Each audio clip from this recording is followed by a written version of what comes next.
Good morning India. कैसे हैं बच्चों, मेरे दुलारों, मेरे प्यारों, मेरी आंखों के तारों। आशा करता हूं सब अच्छे होंगे। कोरोना के इस महामारी में घर में रहिए, be safe, stay safe. Corona हमारे देश में इतनी ज्यादा बेइज्जती करवा के जा रहा है, कोरोना हमारे देश में इतनी बेइज्जती कर रहा है कि भैया पूछो मत। अब तो ये हाल हो गया है कि जिन हाथों पर मेहंदी लगनी चाहिए थी, जो हाथ पीले हो जाने चाहिए थे, उन हाथों पर तो सैनिटाइजर छिड़क छिड़क के वो भी घिस चुके हैं। तो भैया बी सेफ, स्टे सेफ, आपसे बार बार कह रहा हूं। और आज का हमारा टॉपिक है इक्वेटोरियल पॉइंट। इक्वेटोरियल पॉइंट आपको क्या होता है पहले आपको बता दूं। आपको YouTube पर बहुत सारी वीडियोस मिल जाएंगी जो इलेक्ट्रिक फील्ड बताते हैं। इक्वेटोरियल पॉइंट पर निकाल लीजिए। लेकिन कई सारे बच्चों के मेरे पास क्वेश्चंस आए जिनको यही नहीं पता होता कि एग्जैक्टली इक्वेटोरियल पॉइंट होता क्या है। सॉरी। तो पहले हम यही देख लेते हैं कि एग्जैक्टली इक्वेटोरियल पॉइंट होता क्या है। सपोज कीजिए हमारे पास ये डाइपोल है, ये हो गया पॉइंट ए और ये पॉइंट हो गया बी, माइनस क्यू, और ये हो गया प्लस क्यू। इसका परपेंडिकुलर बाइसेक्टर है इक्वेटोरियल पॉइंट। बात हो गई खत्म। परपेंडिकुलर बाइसेक्टर का मतलब क्या हो गया कि ये पॉइंट अगर हमारे पास O है, इसको किसी भी दिशा में, चाहे तो बोला जाए ऊपर, चाहे तो बोला जाए नीचे, किसी भी दिशा में 90 डिग्री का एंगल बनाते हुए, बात समझ में आती है इंग्लिश में या हिंदी में बताऊं?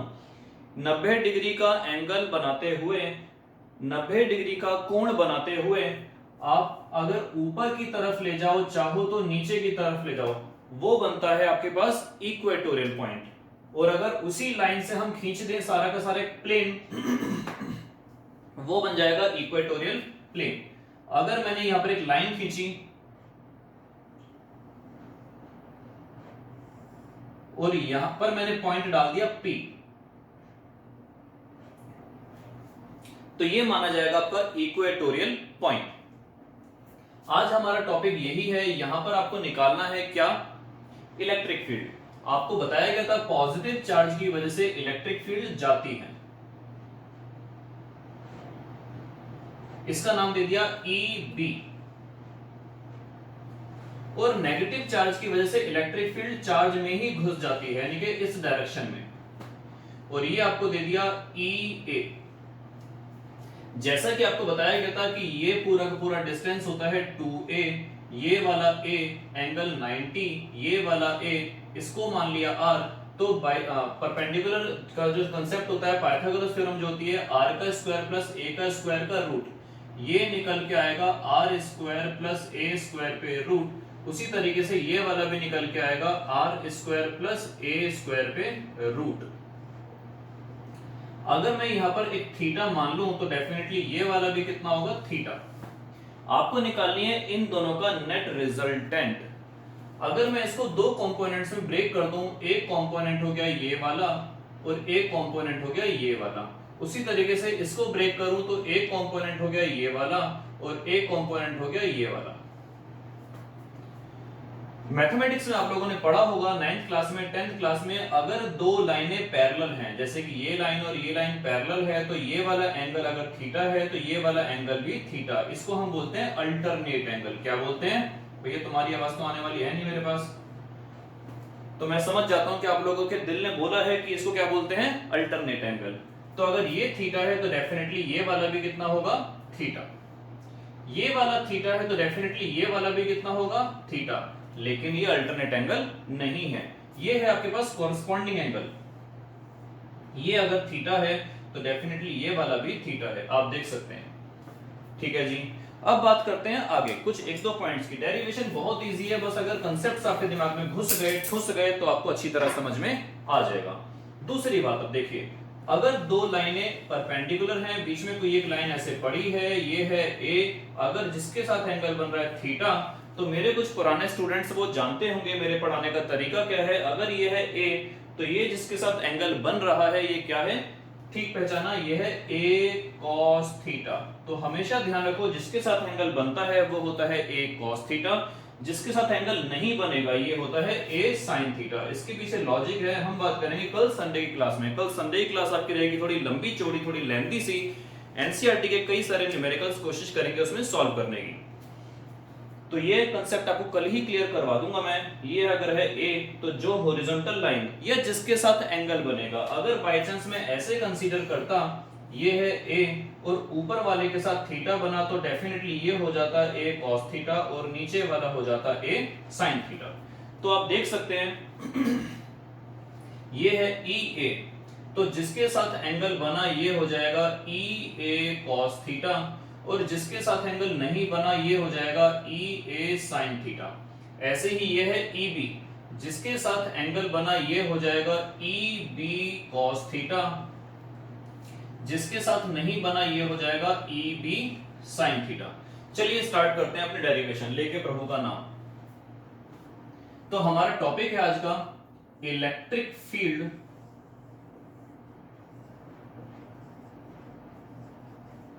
Due to a dipole at equatorial point, at equatorial point. तो स्टार्ट करते हैं। देखिए आप सबसे पहले देखेंगे कि यहां से लेकर यहां तक का डिस्टेंस और यहां से लेकर यहां तक का डिस्टेंस दोनों सेम है, दोनों चार्जेस भी सेम है। तो अगर हम केवल और केवल मैग्नीट्यूड की बात करें तो जितनी इलेक्ट्रिक फील्ड ये यहां पर पैदा करेगा डेफिनेटली उतनी ही इलेक्ट्रिक फील्ड ये भी यहां पर पैदा करेगा। फिर भी हम एक बार देख लेते हैं कि ई ए ने कितनी इलेक्ट्रिक फील्ड पैदा करी। तो हमारे पास आया के क्यू अपॉन में डिस्टेंस का स्क्वायर। डिस्टेंस हमारे पास कितना है, ये हो गया आर स्क्वायर प्लस ए स्क्वायर पे रूट का स्क्वायर। आपको बताया गया था इलेक्ट्रिक फील्ड का फॉर्मूला होता है के क्यू अपॉन में आर स्क्वायर। और इसकी डायरेक्शन किस डायरेक्शन में हुई, ये हुई एस से। ये डायरेक्शन मानी जाएगी आपके पास पी से ए की तरफ, अलोंग पी ए। ये डायरेक्शन आपके पास हुई अलोंग पी ए। उसी तरीके से अगर मैं बात करूं ई बी की, अगर मैं बात करूं ई बी की, तो इसकी इलेक्ट्रिक फील्ड कितनी होगी, इसकी इलेक्ट्रिक फील्ड होगी के क्यू अपॉन में आर स्क्वायर प्लस ए स्क्वायर पे रूट का स्क्वायर।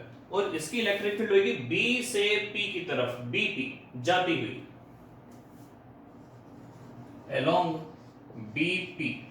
अगर आप ध्यान से देखें ये डायरेक्शन वाला पार्ट अगर मैं छोड़ दूं, ये डायरेक्शन वाला पार्ट अगर मैं छोड़ दूं, तो जो ये मैग्नीट्यूड वाला पार्ट है क्या ये सेम नहीं है। स्क्वायर से रूट कैंसिल हो गया, स्क्वायर से रूट कैंसिल हो गया, तो इलेक्ट्रिक फील्ड का जो मैग्नीट्यूड निकल के आया वो दोनों में सेम आया। जी हाँ, बिल्कुल सही कहा। इलेक्ट्रिक फील्ड की जो वैल्यू निकल के आई वो आई आपके पास के क्यू अपॉन में आर स्क्वायर प्लस ए स्क्वायर। अब अगर इस पर जरा ध्यान दें, ई बी, जो ई बी है जो ई ए है उनका नंबर वाला पार्ट सेम आ गया, दोनों का थीटा भी सेम है। तो क्या ई बी साइन थीटा और क्या E A sine theta, E B sine theta लग रहा है ऊपर की तरफ, ई ए साइन थीटा लग रहा है नीचे की तरफ, क्या दोनों एक दूसरे को कैंसिल आउट कर देंगे? जी हाँ, बिल्कुल एक दूसरे को कैंसिल आउट कर देंगे। लेकिन क्या E A cos theta E B cos theta एक दूसरे को कैंसिल आउट करेंगे? नहीं, वो कैंसिल आउट नहीं करने वाले, क्योंकि डायरेक्शन दोनों की सेम है, बल्कि वो तो ऐड हो रहे हैं। तो हम यहां पर यही लिखेंगे E A sine theta and E B sine theta cancel out each other. इन्होंने एक दूसरे को कैंसिल आउट कर दिया। हमारे पास लास्ट में क्या बचा, नेट इलेक्ट्रिक फील्ड जो बचेगी ई नेट, ये क्या बचेगी, E A cos theta plus E B cos theta. जैसा कि आप जानते हो ई ए और ई बी दोनों बराबर आया, तो मैं इस ई ए की जगह भी क्या लिख सकता हूं, E B.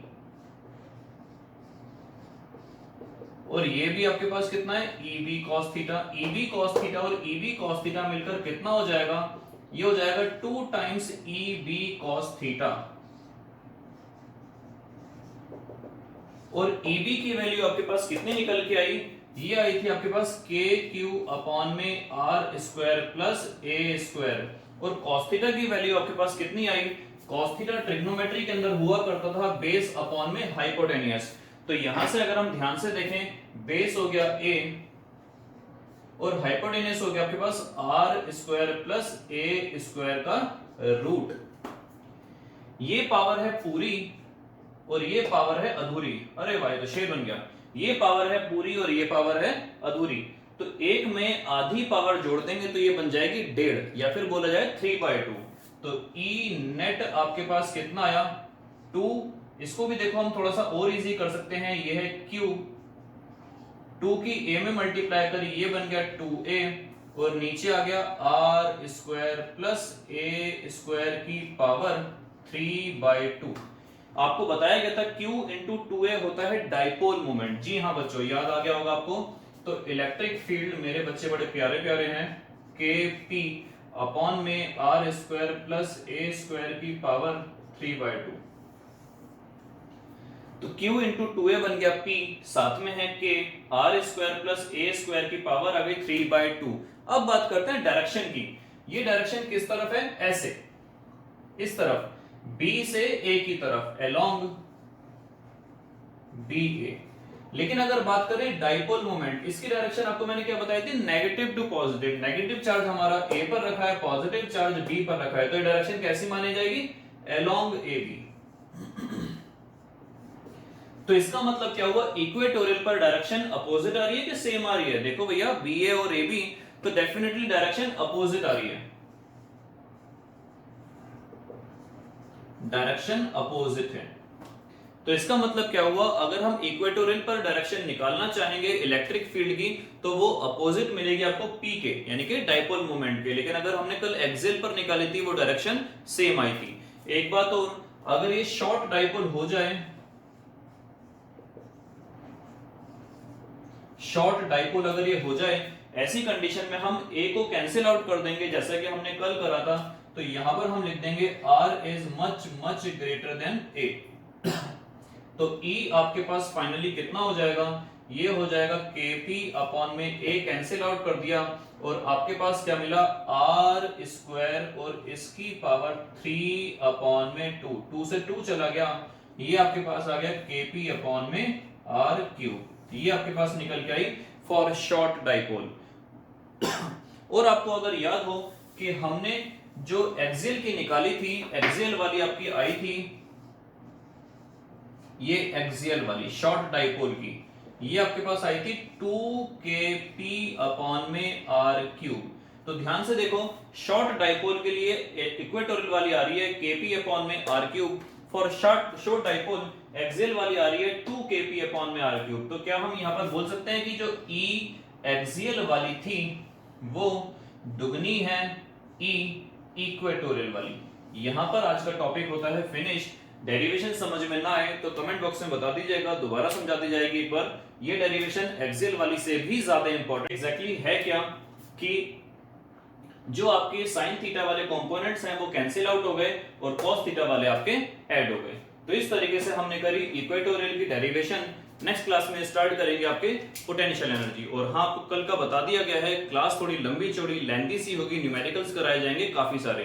Till then bye bye, best of luck.